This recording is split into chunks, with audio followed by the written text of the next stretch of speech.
सभी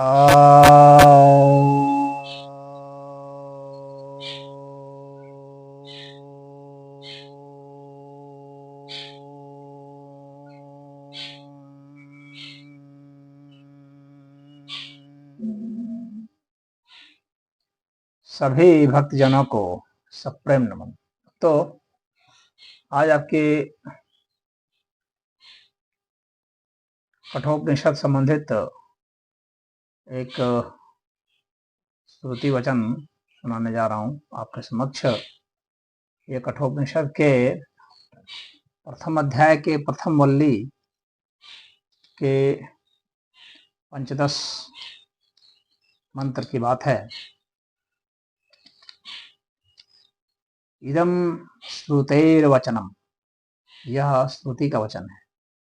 लोकादिम अग्निम तमुवाच तस्मै या इष्टिका यावतीर्वा यथा वा स चापि तत्प्रत्यवध्यतथोक्तमथास मृत्युः पुनर्वाह तुष्टः।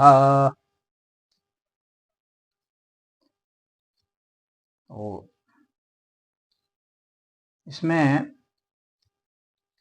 बताया जा रहा है कि यमराज ने नचिकेता को इस लोक का जो आदि कारण भूत है उस अग्नि का, उस शक्ति का वर्णन उन्होंने किया तथा उसके करने में कैसे कितनी ईंटें होती हैं, यानी उसका बिल्डिंग ब्लॉक क्या है वह बताया, एवं जिस प्रकार उसका चयन किया जाता है उन सब का नचिकेता के प्रति वर्णन कर दिया।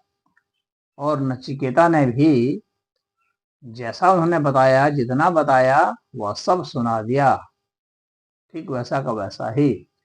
इससे प्रसन्न होकर मृत्यु फिर बोला, अर्थात यह जो अस्तित्व है, यह अस्तित्व किस प्रकार की शक्तियों से बना है, इसका आदि कारण क्या है, उस प्रकार उन्होंने नचिकेता को समझाया। इसमें कितनी ईंटें लगी हैं, इसका आधार क्या है, इसकी बुनियाद कहाँ है, इसको समझाया। किस प्रकार से उनका चयन किया जाता है वो बताया। कैसे उसका हवन किया जाता है, यानी कैसे उसका इस्तेमाल किया जाता है, प्रयोग किया जाता है, वो समझाया। कैसे साधना की जाती है, कैसे उसका उपयोग किया जाता है, सब समझाने के बाद उन्होंने फिर जब है यह जानना चाहा कि भाई तुम समझ गए, तो नचिकेता ने जैसा उन्होंने बताया था, जितना बताया था सब कुछ समझा दिया। अर्थात उनकी स्मरण शक्ति बहुत ही अच्छी है, ग्रहण शक्ति बहुत ही अच्छी है। इसका मतलब है कि वह बहुत ही अच्छा शिष्य है, जो समझ जाता है जितना समझाया जाता है, और समझ करके उसको फिर से दूसरे को भी समझा सकता है, दोहरा सकता है। तो उन्होंने, नचिकेता ने यमराज को पुनः वे सब सारी बातें सुना दी, और उनके इस प्रकार से एक ही बार समझाने से फिर जब उसने पूरा वैसे ठीक वैसा का वैसा समझा दिया तो यमराज बहुत प्रसन्न हो गए।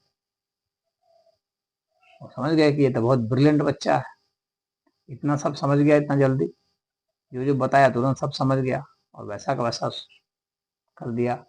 तो उन्होंने फिर से प्रसन्न होकर कहा कि भाई इसको एक वरदान और देने की इच्छा हो रही है, यानी इसकी एक इच्छा पूर्ति की और इच्छा हो रही है कि एक इच्छा इसकी और पूरी कर दी जाए। तो इसमें इतना ही। हरि ओम।